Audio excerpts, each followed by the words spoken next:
আপনাদের স্বাগত জানাচ্ছি যমুনা টেলিভিশনের সাপ্তাহিক আয়োজন ক্রাইম সিনে। সমাজে প্রতিনিয়ত ঘটছে নানা ধরনের অপরাধ। ঘটে যাওয়া এসব অপরাধ আর অনিয়মের অনেক কিছুই হারিয়ে যায় অন্ধকারে। হারিয়ে যাওয়া সেসব খবর এবং পেছনের সত্য আপনাদের সামনে উপস্থাপন করতেই আমাদের এই আয়োজন। রাজধানীর ডেমরায় কিছুদিন আগে 2 শিশু হত্যার ঘটনা মনে আছে নিশ্চয়ই।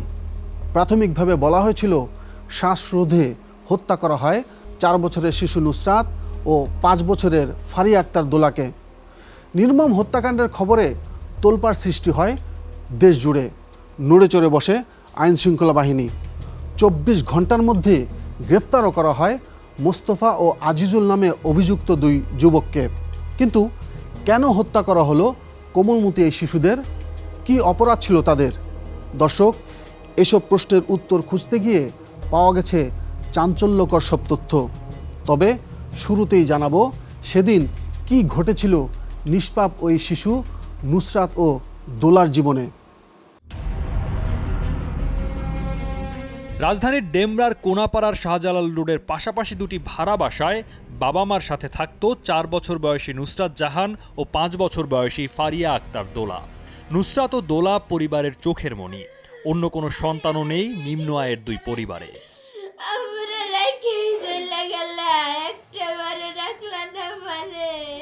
দোলা গত বছর স্কুল আঙিনায় পা দিলেও এই বছর প্রথমবারের মতো স্কুলে যায় নুসরাত। দোলা নার্সারিতে পড়তো আর নুসরাত এবার ভর্তি হয়েছে প্লে গ্রুপে। 7 জানুয়ারি ছিল নুসরাতের স্কুল জীবনের প্রথম দিন।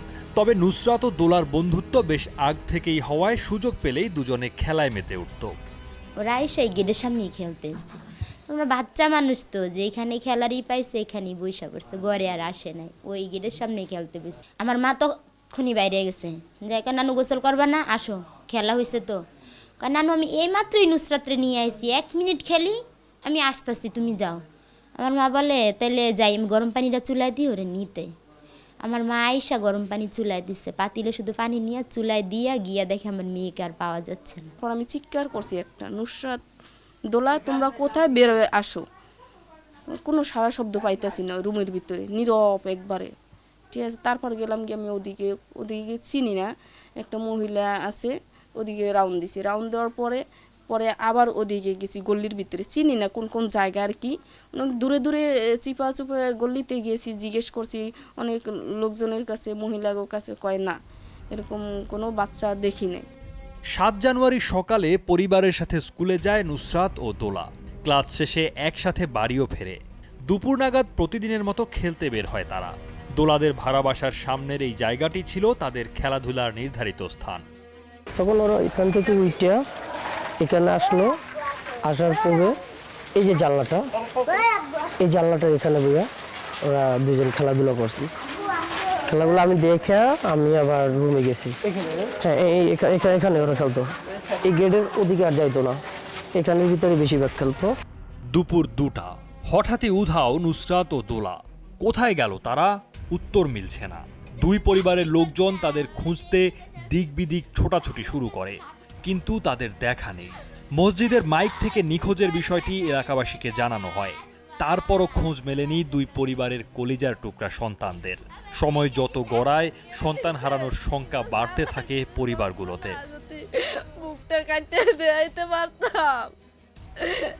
আশপাশের এলাকায়ও মাইকিং করা হয়, কিন্তু শেষমেশ খোঁজ মেলেনি নুসরাত ও দোলা।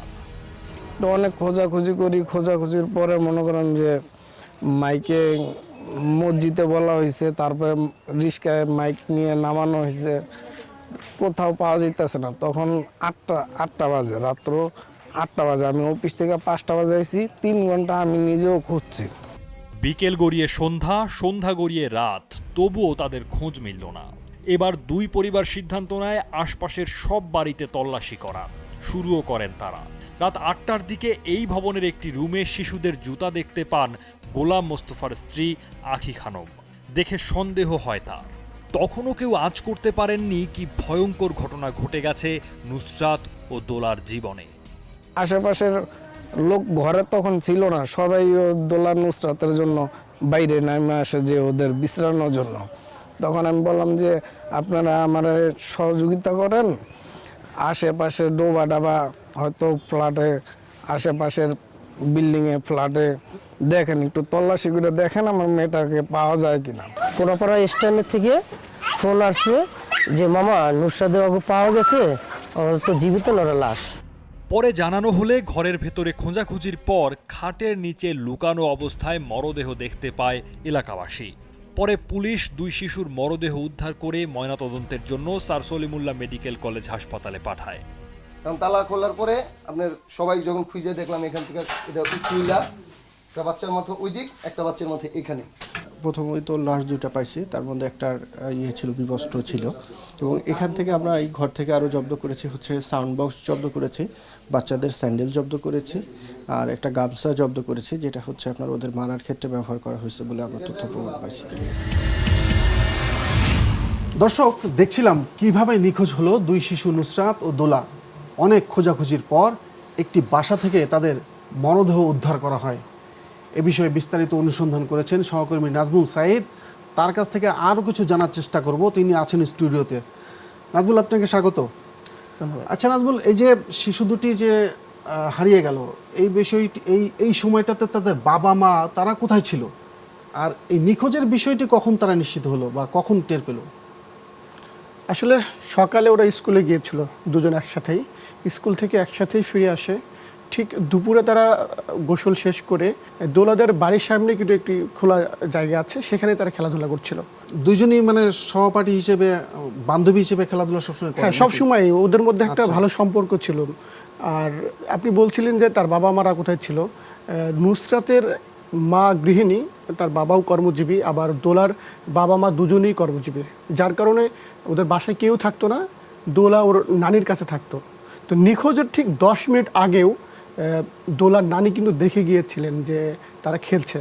এরপরে সে পারিবারিক কাজ করছিল, এর কিছুক্ষণ পর অর্থাৎ আধা ঘন্টা পরেই সে গিয়ে দেখে যে তারা ওখানে নেই।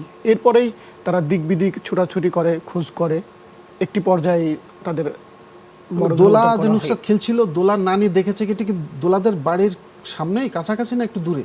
না, যেখানে খেলাধুলা নিয়মিত করতো, যে বাসার সামনে, দোলাদের বাসার সামনে, সেখানেই তারা খেলাধুলা করছিল। মাইকিং করা হয় যে তারা নিখোঁজ হয়ে গেছে, এই বিষয়টাও তো আসছে। হ্যাঁ, মাইকিং করা হয়।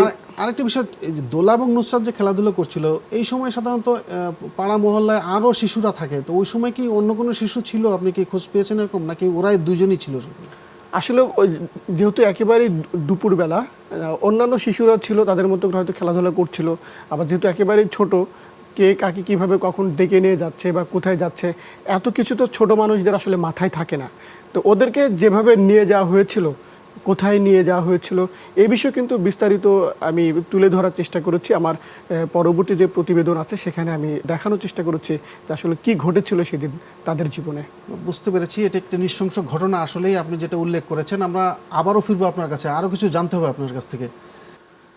যে রুম থেকে নুসরাত ও দোলার মরদেহ উদ্ধার করা হলো, ওই বাড়িতে কিভাবে গেল নুসরাত ও দোলা, সেখানে কী বা ঘটেছিল ফুটফুটে 2 শিশুর সাথে, শুনলে গা শিউরে উঠবে, জানাবো আপনাদের। তবে নিতে চাই ছোট্ট একটি বিরতি।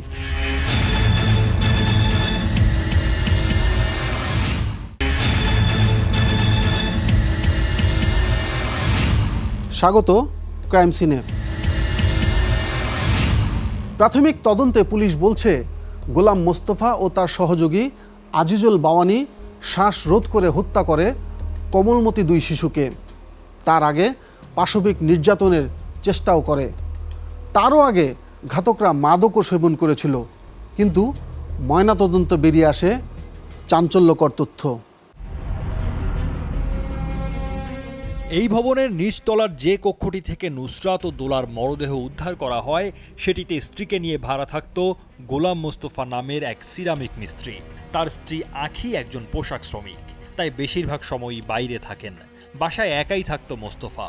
মাঝে মধ্যে মাদক সেবনের সঙ্গী হিসেবে ডেকে নিত ফুফাতো ভাই আজিজুল বাওয়ানিকে। প্রাথমিক তদন্তে পুলিশ জানতে পারে ঘটনার দিন সে এবং আজিজুল দুটি ইয়াবা সেবনের পর যৌন লালসার জন্ম নেয়। সেই কামনা চরিতার্থ করার জন্য নুসরাত ও দোলাকে টার্গেট করে তারা। এরপর কৌশলে লিপস্টিক দিয়ে সাজিয়ে দেওয়ার প্রলোভন দেখিয়ে ঘরে নিয়ে আসে মোস্তফা। এরপর ধর্ষণের চেষ্টা করলে শিশু দুটি চিৎকার করে। তখন নুসরাতকে গামছা পেঁচিয়ে ও দোলাকে গলা টিপে শ্বাসরোধ করে হত্যা করা হয়। এরপর নিজেদের বাঁচানোর নানা ফন্দি আটেন দুই ঘাতক মোস্তফা ও আজিজুল। উপায় না পেয়ে দুজনকে বাসার স্টিলের খাটের নিচে লুকিয়ে রাখে। তারপর রুমে তালা লাগিয়ে পালিয়ে যায় তারা। নুসরাতের হচ্ছে গলায় গামছা পেঁচায়ে শ্বাসরোধ করছে, আর হচ্ছে যেটা হচ্ছে ফারি আক্তার দোলা, এর হচ্ছে আপনার গলায় হাত দিয়ে চেপে ধরে শ্বাসরোধ করে মারছে। ঘটনার পরদিন এ ঘটনায় মোস্তফাকে প্রধান আসামি করে দুজনের নামে হত্যা মামলা দায়ের করেন নুসরাতের বাবা পলাশ হাওলাদার। এদিন রাতে মোস্তফা ও আজিজুলকে গ্রেফতার করে ডেমরা থানা পুলিশ। 9 জানুয়ারি আদালতে হত্যার কথা স্বীকার করে জবানবন্দি দেয় তারা। ঢাকা মহানগর হাকিম মোহাম্মদ জসিমের আদালত তাদের জবানবন্দি রেকর্ড করেন। তবে সে সময় ধর্ষণের কথা অস্বীকার করে দুই ঘাতক। গোলাম মোস্তফাকে অ্যারেস্ট করার পর তাকে আমরা জিজ্ঞাসাবাদ অব্যাহত রাখলাম। পরবর্তী গোলাম মোস্তফার স্বীকারোক্তি মোতাবেক তার সহযোগী অন্য একজন যে আসামি আছে সেটা আজিজুল, আপনারা জানেন। আজিজুলকে আমরা কাউন্সিল অফিস যেটা আছে যাত্রাবাড়ি, সেখান থেকে আমরা অ্যারেস্ট করলাম। অ্যারেস্ট করে তাদেরকে জিজ্ঞাসাবাদ করলাম তারা কিভাবে এই যে নির্মম হত্যাকাণ্ডটা ঘটিয়েছে সে সম্পর্কে তারা বিস্তারিত বিবরণ দেয়। ঘটনার 13 দিন পর ময়নাতদন্তের পূর্ণাঙ্গ রিপোর্ট দেন ময়নাতদন্তকারী চিকিৎসক। প্রতিবেদনে দুজনকে শ্বাসরোধ করে হত্যার বিষয়টি উঠে আসে। হত্যার আগে একজনকে ধর্ষণ করা হয় বলে জানান চিকিৎসক। ধর্ষণের চেষ্টা করা হয় অপর শিশুকেও। ওখানে যেভাবে কথাগুলো আসছে মোরলেস কথাগুলো ওরকমই, যে রেপ ছিল,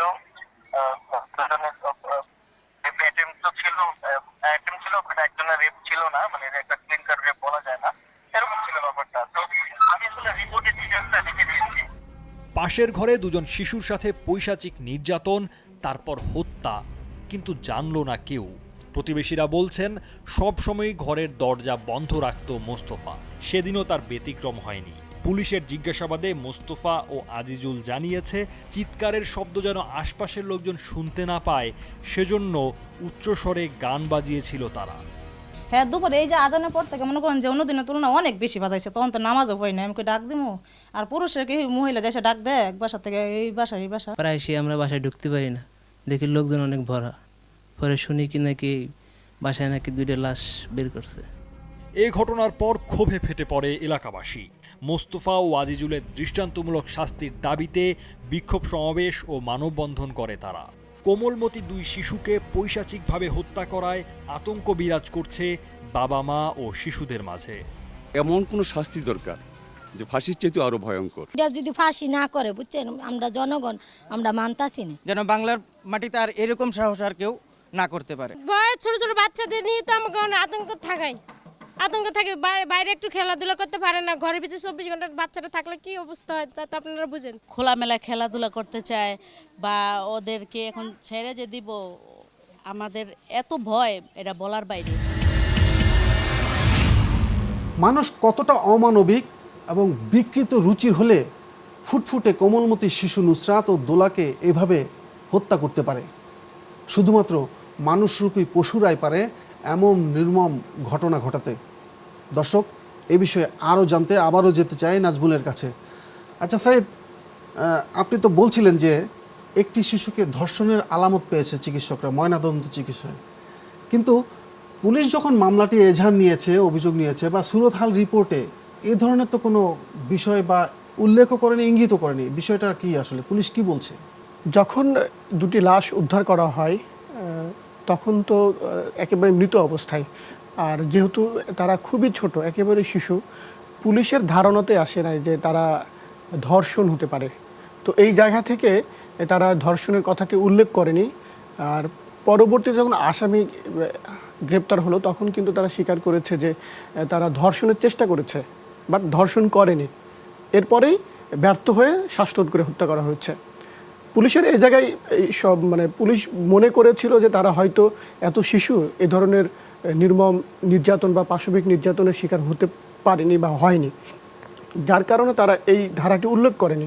তবে তারা ময়নাতদন্তকারী যে চিকিৎসক বা যে বিভাগ, সেখানে আবেদন করেছিল যে এই শিশু দুটি ধর্ষণের শিকার হয়েছিল কিনা। এরপরে ময়নাতদন্ত হলে এখানে স্পষ্ট হয় যে এদের মধ্যে দোলা ধর্ষণের শিকার হচ্ছিল। এই ধরনের ঘটনা সাধারণত এলাকাবাসী বিক্ষুব্ধ থাকে, তারা ফুঁসে উঠেছে, তারা শুরুতে যে অভিযোগগুলো করছিল, হ্যাঁ, সেক্ষেত্রে পুলিশ তদন্তের ক্ষেত্রে তাদের কিছুটা দেরি হয়, কিন্তু এক্ষেত্রে আন্তরিকতার কোনো ঘাটতি দেখেছেন কিনা আপনি? না, পুলিশ, আমি যতটুকু দেখেছি এবং এলাকাবাসীর সাথে কথা বলেছি, পুলিশের সার্বিক যে ভূমিকা তারা প্রশংসনীয় বলেছে। এবং আপনি দেখেছেন যে খুব অল্প সময়ের মধ্যেই আসামিদেরকে গ্রেপ্তার করে তাদের মুখ থেকে পুরো ঘটনাটি জানা এবং সেটি আবার আদালতে তাদেরকে উপস্থাপন করে স্বীকারোক্তিমূলক জবানবন্দি, সেটিও কিন্তু খুব দ্রুত সময়ের মধ্যে পুলিশ করেছে। তো এখন যেহেতু ঘটনাটি স্পষ্ট যে একজন ধর্ষণের শিকার হয়েছে এবং একেবারেই যে শিশু তাদেরকে ধর্ষণ করা হয়েছে, ময়নাতদন্ত রিপোর্টও বিষয়টা উঠে এসেছে। বিষয়টা কিন্তু সত্যি মানে লোমহর্ষক একটা মানে অবিশ্বাস্য ঘটনা। এই ধরনের নৃশংসতা বন্ধ হওয়া উচিত। নাজমুল, আপনি থাকুন, আপনার কাছে আবারও ফিরব। শুধু নুসরাত আর দোলাই নয়, দেশের বিভিন্ন জায়গায় শিশুদের ওপর চালানো হচ্ছে যৌন নির্যাতন। কিন্তু কেন ঘটছে এমন নির্মম ঘটনা? সেসব প্রশ্নের উত্তর খোঁজার চেষ্টা করেছি আমরা, জানাবো সেসব তথ্য। তবে তার আগে নিতে চাই ছোট্ট একটি বিরতি।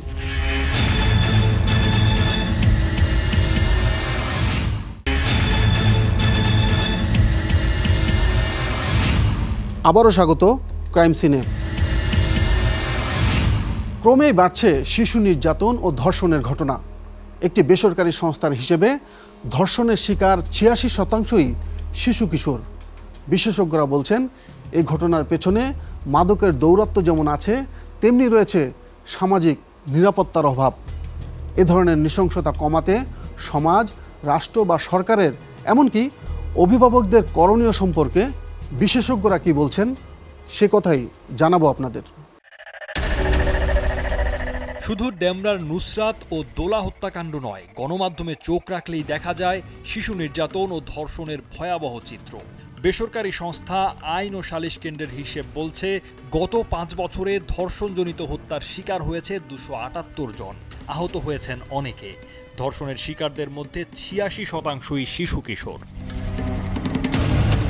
কিন্তু কেন ঘটছে এসব বর্বর ঘটনা? পেছনের কারণই বা কি? জানতে ক্রাইম সিন টিম কথা বলেছে ঢাকা বিশ্ববিদ্যালয়ের সমাজবিজ্ঞান বিভাগের চেয়ারম্যান ডক্টর নেহাল করিম ও জাতীয় মানসিক স্বাস্থ্য ইনস্টিটিউটের সহযোগী অধ্যাপক ডাক্তার আহমেদ উদ্দিন হিলালের সাথে। তাদের মতে, মাদকের সহজলভ্যতায় বাড়ছে অপরাধ। বিশেষ করে ইয়াবা সেবনের পর অপরাধীদের অপরাধ প্রবণতা বেড়ে যায় কয়েক গুণ। সেই সাথে সামাজিক নিরাপত্তাহীনতা শিশুদের ওপর নির্যাতনের অন্যতম কারণ বলছেন তারা। এরা একদম নিম্নবিত্তের, তো নিম্নবিত্ত পর্যন্ত আমাদের প্রশাসন যায় কিনা সেটা তো একটা আলোচ্য বিষয়, যাই না। কাজে এখানে হচ্ছে কি যে আমাদের সামাজিক নিরাপত্তাটা সর্বস্তরে নেই। মাদকের কারণে মানুষের ভেতরের অপরাধ প্রবণতাগুলো আরও বেশি পরিমাণে উৎসাহিত হতে থাকে, তার ভেতরের আচরণগুলো অনেক বেশি করে পাশবিক হয়ে থাকে। ফলে যার ভেতরে বিন্দুমাত্র অপরাধ প্রবণতা রয়েছে, মাদক গ্রহণ করলে তার সে অপরাধ প্রবণতার হার অনেক বেড়ে যায় এবং তার মানে যেটাকে আমরা সিভিয়ারিটি বলি, গুরুত্বটা অনেক বেড়ে যায়। তখন সে বাধ্য হয় এই ধরনের অপরাধগুলো করতে। শিশুদের ওপর যে নির্যাতন হচ্ছে তা সুস্পষ্ট মানবাধিকার লঙ্ঘন, বলছেন জাতীয় মানবাধিকার কমিশনের চেয়ারম্যান। শিশু ধর্ষণ ও নির্যাতনের সাথে জড়িতদের দৃষ্টান্তমূলক শাস্তির দাবি জানিয়েছেন তিনি। এই জাতীয় অপরাধ এটা একটা অমার্জনীয় অপরাধ, এটা একটা জঘন্যতম অপরাধ, এটা একটা অমানবিক অপরাধ। দ্রুততর সময়ের ভিতরে পুলিশ চার্জশিট দেবে এবং আদালতের কাছে আমাদের প্রত্যাশা থাকবে দ্রুততর সময়ের ভিতরে বিচার প্রক্রিয়াটা সম্পন্ন হয়, যাতে মানুষ দেখতে পায় যে অপরাধের শাস্তি হয়েছে। ডেমরার ঘটনায় 3 সদস্যের কমিটিও গঠন করেছে জাতীয় মানবাধিকার কমিশন।